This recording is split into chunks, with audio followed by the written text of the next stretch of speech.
ವಿದ್ಯುತ್ ಕಂಬಕ್ಕೆ ತಾಗಿದ್ದ ಮರ ತೆರವು ವೇಳೆ ದುರ್ಘಟನೆ, ಕೂಲಿ ಕಾರ್ಮಿಕ ಸಾವು. ಮಂಜೇಶ್ವರ, ಕುಂಜತ್ತೂರು, ತೂಮಿನಾಡು, ಲಕ್ಷ್ಮವೀಡು ಕಾಲನಿಯಲ್ಲಿ ವಿದ್ಯುತ್ ಕಂಬಕ್ಕೆ ತಾಗಿಕೊಂಡಿದ್ದ ಮರವೊಂದನ್ನು ಮುರಿದು ತೆರವುಗೊಳಿಸುವ ಕಾರ್ಯ ನಡೆಯುತ್ತಿದ್ದ ವೇಳೆ ಭೀಕರ ದುರ್ಘಟನೆ ಸಂಭವಿಸಿದೆ. ಮರವನ್ನ ಕಡಿದು ತೆಗೆಯುತ್ತಿರುವ ಮಧ್ಯೆ ಅದರ ಪಕ್ಕದಲ್ಲೇ ಕೆಲಸ ನಿರ್ವಹಿಸ್ತಾ ಇದ್ದ ಕಾರ್ಮಿಕನ ಮೇಲೆ ಮರ ಬಿದ್ದು ಗಂಭೀರವಾಗಿ ಗಾಯಗೊಂಡ ಘಟನೆ ನಡೆದಿದೆ.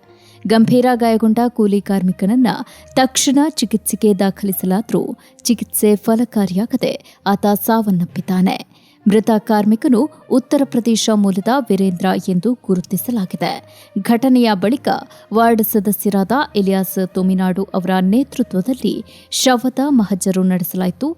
ನಂತರ ಮೃತದೇಹ ವಿಮಾನ ಮಾರ್ಗವಾಗಿ ಉತ್ತರ ಪ್ರದೇಶಕ್ಕೆ ಕಳುಹಿಸುವ ವ್ಯವಸ್ಥೆ ಮಾಡಲಾಯಿತು.